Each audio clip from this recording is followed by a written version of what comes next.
Part 1. The waiter sets our meals down, and I feel the pressure in my chest turning almost physical. I had prepped for this evening, hoping maybe I could piece my marriage back together, but there's no manual for what Maddie hit me with next.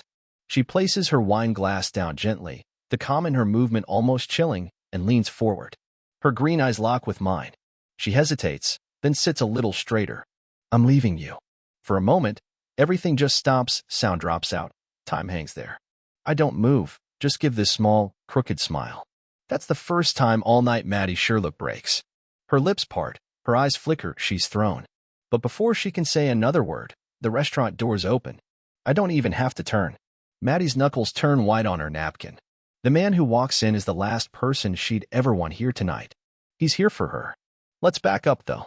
I'm Ethan Carter. I spent 2 decades building the kind of life most people only dream about. At 42, I'm a self-made architect in Austin, Texas. My thing is designing buildings that last and running a business with my name on it. My early years were all late-night shifts at construction sites and cramming blueprints under harsh lights, getting obsessed with what holds things together. That approach carried through everything. Start with a rock-solid base, build carefully, and don't let storms tear it down. You can see it in the modern offices and sleek homes I've made for clients all over the city. I never cut corners. My clients respected that. My employees knew I expected a lot because I gave everything myself. But none of those successes meant as much as what waited at home. That was Maddie. She'd always been my anchor. Even at 39, she still had the same spark from when we were both in our 20s, the same bright smile, the same energy. She just drew people in. When we met, she was a marketing grad with ambition that matched mine. Together, we built a life, 2 great kids, a home we were proud of, memories I thought nothing could break. For years, I believed our love was like the buildings I designed, resilient, solid, timeless. But cracks had started to show, at first just little signs. Maddie coming home late, her explanations vague. She'd tilt her phone away when I walked in, or silence alerts. She stopped looking at me like before, more like I was just part of the room. I tried to brush it off. Work, parenting, rough patches, we'd had those before. But this time, the distance kept growing. Our talks got cold, all logistics and schedules, nothing about us. The warmth faded. Small lies started piling up, work trips that didn't make sense, dinners with people I never met, someone else's cologne lingering on our clothes. I spent years creating spaces to last. But at home, I started to feel like everything was falling apart, piece by piece. I picked Midnight Beast for dinner. The place is classic Austin, dim lighting, polished wood, city views through big windows, jazz humming in the background. Maddie used to call it our spot. I booked the best table, ordered her favorite wine, even got a gold bracelet engraved with our wedding date. I wasn't trying to prove anything. I just wanted hope. One more try before the silence became permanent. She looked incredible, blonde hair, green dress, the same confidence. But her mind was miles away. She barely looked at me, sipped her wine out of habit, checked the time. I tried to raise a toast to us, I said, my voice quiet. She repeated it, but it was empty. That should have told me everything. But I still hoped we could fix it. Then, as the food landed, Maddie leaned in and dropped the truth. I've been cheating on you for 2 years. And I'm leaving. The words landed heavy and cold. I floated outside myself for a second, then just smiled honest, not forced. That caught her off guard. Her face shifted, and for the first time, she didn't know what to say. She planned for every reaction except this one. Then came the footsteps, sharp against the marble, voices fading. He entered, broad-shouldered, expensive suit, the kind of guy who's never heard. No, I didn't have to check. Maddie went pale. Her fingers pressed deep into the tablecloth. She looked scared, not of me, not of the moment, but of something deeper she hadn't prepared for. Ryan Hale wasn't just Maddie's affair. Years ago, he blocked me from the biggest project of my life, called me an unproven risk, shut doors in my face with a polite smile. He played gatekeeper. He knew how to make a man feel like he didn't belong. And tonight, he walked right in, sure he still held all the power. Part 2. Ryan Hale always had an excuse. There was always some legal clause, some red tape, some reason to shut out minority-led firms, and he wielded it like a shield. I never forgot how that felt. I still remember the gut punch of that lost contract, how I had to swallow my pride and force myself to rebuild, how I kept moving, even with guys like Ryan working against me. And now, years later, there he was. The same man who once tried to bury my career, now sitting across from my wife. The woman who had promised she was all in with me. My jaw tightened, fingers curling into a fist under the table before I forced myself to relax. Not yet. I turned my eyes on Maddie, letting the silence stretch until it was almost painful. You didn't just cheat, I said, my voice low and controlled, every word carefully measured. You sided with a guy who stands against everything I believe in. Maddie's breath caught. She looked like she wanted to answer, but nothing came out. This was not the reaction she'd planned for. She'd braced for shouting, maybe heartbreak, but she hadn't prepared for cold, clear honesty. I let her sit in it for a moment, watching the realization dawn on her. I tilted my head. Tell me, was it easy to ignore what I told you about him? Or did you just not care? She swallowed, her throat moving as she tried to gather herself. Ethan, No. I cut her off, still speaking gently, but each word hitting like a hammer. You made your decision. Own it. Ryan tried to intervene, sensing the conversation turning dangerous. I don't think this is the time but I just gave him a look and he went quiet. You and I both know who you are, I told him, and so does everyone else here. Ryan's eyes darted around the restaurant, and, for the first time, I watched the confidence in his posture slip away. Suddenly, this wasn't just a private drama. His fortress of power and reputation felt a lot less secure. Maddie sat frozen, gripping her wine glass as if it was all that anchored her to this world. The air around us buzzed, heavy with things unsaid and choices that couldn't be undone. Then I did something that made both of them tense. I smiled. Moving slowly, I reached inside my blazer and pulled out a black folder, fresh and crisp, clearly put together for this very moment. I slid it across the table with a quiet finality that made Maddie flinch. She didn't move at first, but her breathing had sped up. Ryan just snorted, irritated. What's this supposed to be? He muttered. I didn't answer. I leaned back and waited. Maddie's hand trembled as she opened the folder. The moment her eyes landed on the first page, she stiffened, her pupils wide, her jaw clenching just a little too tight. She knew what she was looking at before she turned the second page. Ryan craned his neck to see, his face unreadable at first. But as he took in the numbers, his mask slipped, a flicker of confusion, turning to something like panic. Go ahead, Maddie. Read it out loud, I said, my voice smooth as ever. She couldn't, so I did it for her. 6 months, I said, of you siphoning money from our accounts. Not in huge chunks, just a few thousand here, $5,000 there. Always small enough to slip by, but it adds up. Over $200,000, Maddie. Quietly transferred to this account.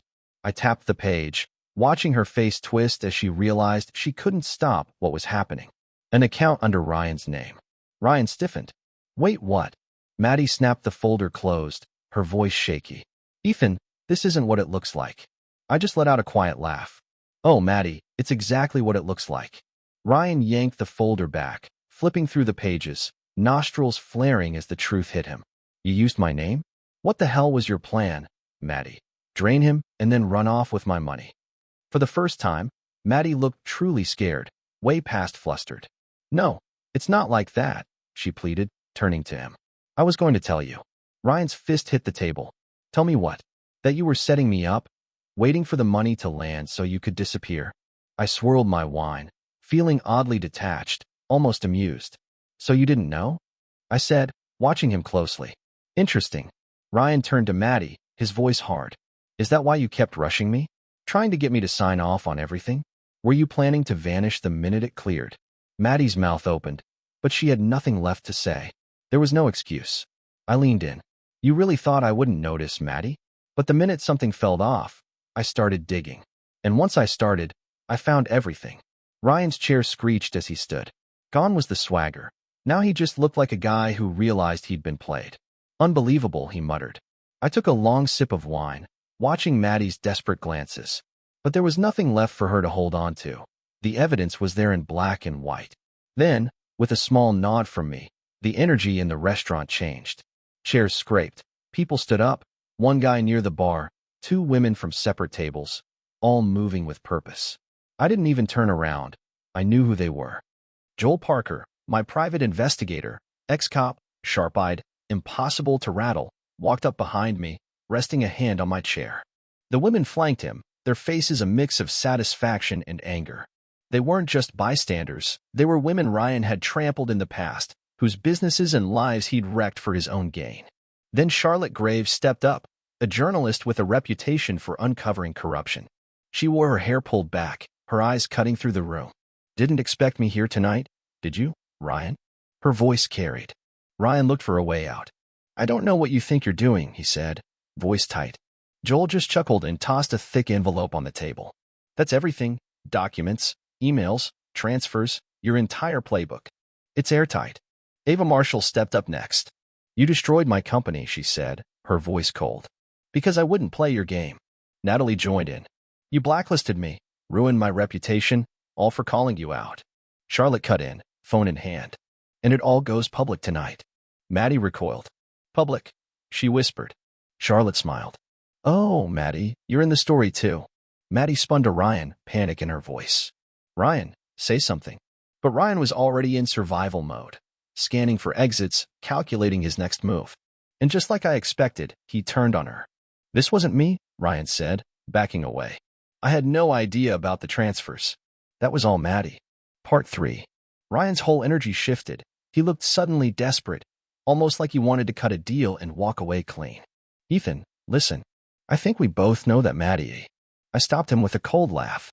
"Don't even try to play the victim here, Ryan." Ryan's jaw tightened. "You don't have proof, ah." Joel just sighed and hit play on his phone. Ryan's voice echoed in the silent restaurant. "She won't see it coming. The money's in my name. Once it clears, we disappear."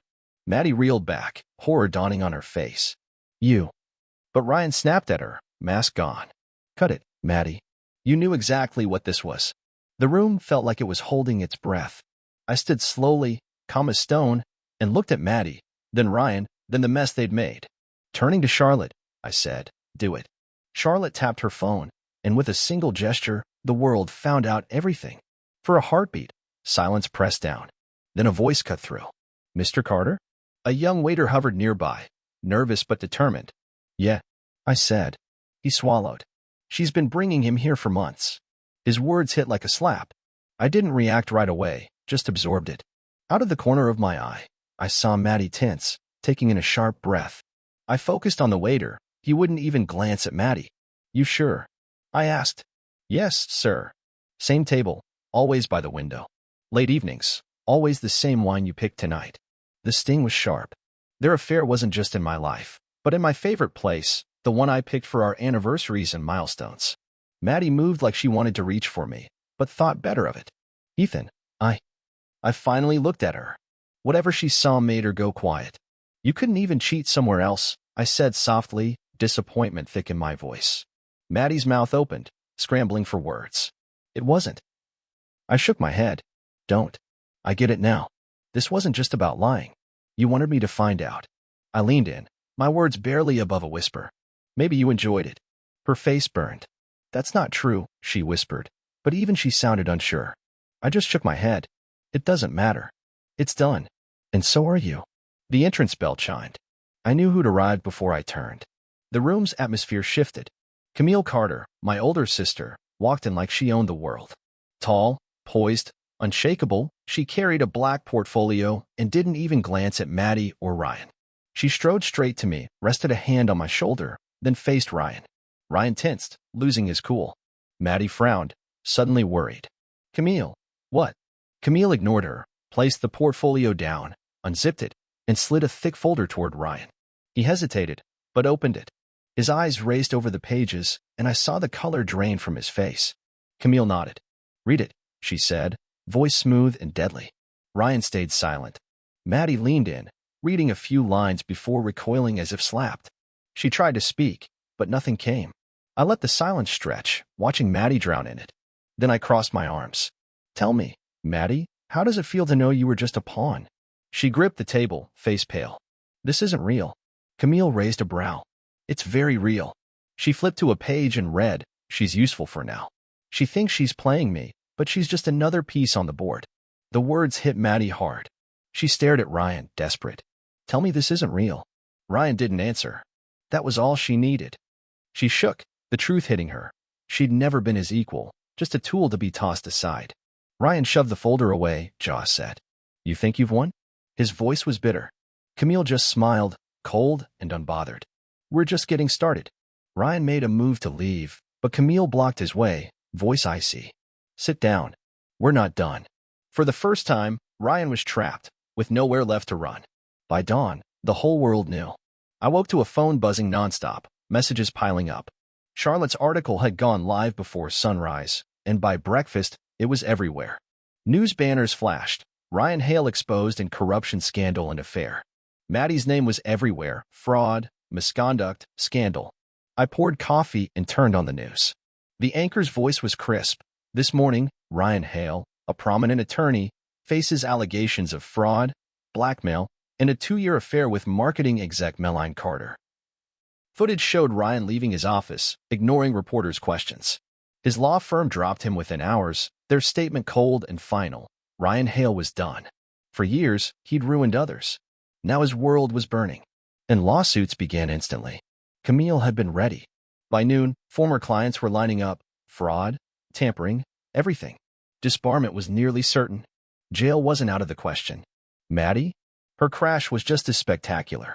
Part 4. The morning news rolled to a fresh headline. Marketing executive terminated after financial scandal. Maddie was finished.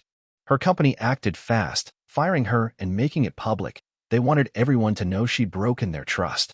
Friends who'd once filled her weekends with brunches and wine tastings scattered, cutting her off to save their own reputations.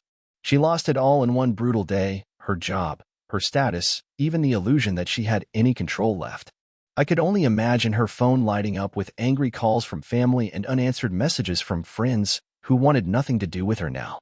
One text she didn't send? Anything to me. I didn't know if she was too ashamed or just too bitter to reach out, but it didn't matter. I had no interest in saving her. Maddie made her choices, now she'd have to live with them. Meanwhile, Camille wasn't slowing down. She made sure Ryan's victims got justice.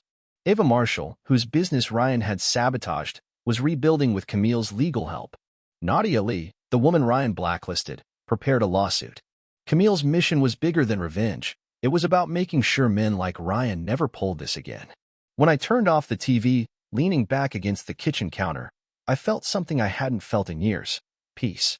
For the first time in forever, I didn't feel like I was drowning in anxiety or desperate to fix the unfixable. I felt free. Ryan and Maddie could pick up their own pieces. That night, around 9, a knock echoed through the house, slow, hesitant. I was on the couch, nursing a whiskey, music humming in the background. The kids were asleep upstairs. Their quiet breaths felt like the only thing that mattered. I already knew who it was before I answered. I opened the door. The porch light fell across Maddie, and she barely looked like the woman from Midnight Beast. Gone was the confidence and composure. She was pale, her hair messy, eyes rimmed red, jacket too thin for the cold. She looked hollow. I waited, saying nothing. She shifted from foot to foot, lips pressed tight, like she was searching for the perfect line to get through the door. Finally, she broke the silence. Ethan, I lost everything.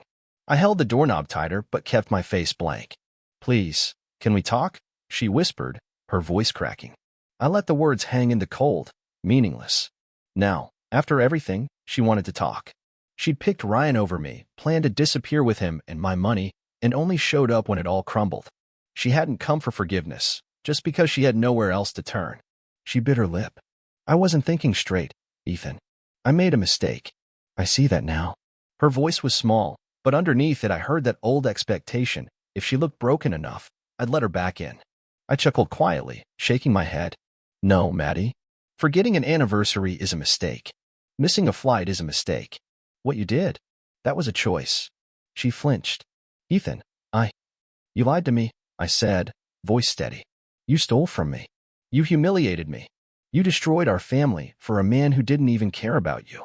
No, that's not what it was, eh? I cut her off. Don't lie to me. Not now. She looked ready to fall apart. Please, I have nothing left. No job, nowhere to go. Her voice trailed off into a sob. I let out a cold laugh. There's no us, Maddie. There hasn't been for a long time. Did you really think you could just show up and I'd take you back? Forget everything? I wasn't thinking clearly. No, you were, I said, arms crossed. You were clear every time you lied, every time you moved money, every night you let me sit alone and wait. You made your choice. Maddie's face collapsed. I just watched her, feeling nothing, not anger, not satisfaction. Just clarity. She was no one to me now, just a person who threw everything away. What am I supposed to do? She whispered. I looked at her, at the ruin she'd become. Without another word, I closed the door. The lock clicked, and that was the end. I found comfort in working with my hands again. The smell of sawdust, the feel of raw wood under my fingers, the sharp scrape of a chisel, it all became my new therapy. What started as distraction soon became obsession. I built late at night in the garage, making something solid, something that could last, unlike my marriage. At first, I just built furniture for myself. A table for family dinners, a bookshelf for my daughter, a desk for my son. But word got around. A neighbor saw my work and asked for a table. Then a coworker wanted shelves. Before I knew it, the garage was a business. That's how I met Sophie. She owned a little bookstore in town, still smelled like paper and ink, a place untouched by all this digital noise. I went in one Saturday for a book for my daughter, and she recognized my name from some furniture she'd seen at a friend's house. Ethan Carter, right? She said with a grin. Think you could make shelves for the shop? It started simple. Shelves for her, coffee for me, easy conversations about books and childhood. No hidden agenda, no pain. She never pried, never pushed, just let things happen. One night, after finishing a job at her shop, she handed me a beer and we sat on the floor, backs against the counter, wood and books all around. Ever think about expanding? She asked. I like it small, I said. Feels personal. She smiled. More people should see your work. Something in my chest loosened. I realized I could finally breathe. I like spending time with you, she said quietly. I turned to her. Me too. For the first time in a long time, I actually meant it. Part 5. A man who'd spent years ruining others' lives now wanted to play the victim. I sat at my kitchen table, reading the legal nonsense Ryan's lawyer sent over, barely holding back a smirk. He was desperate. His career was in free fall, his name toxic, old friends acting like he was contagious. Disbarment was a matter of time. The lawsuits stacked up, clients, partners, everyone he'd ever screwed over was lining up for a piece.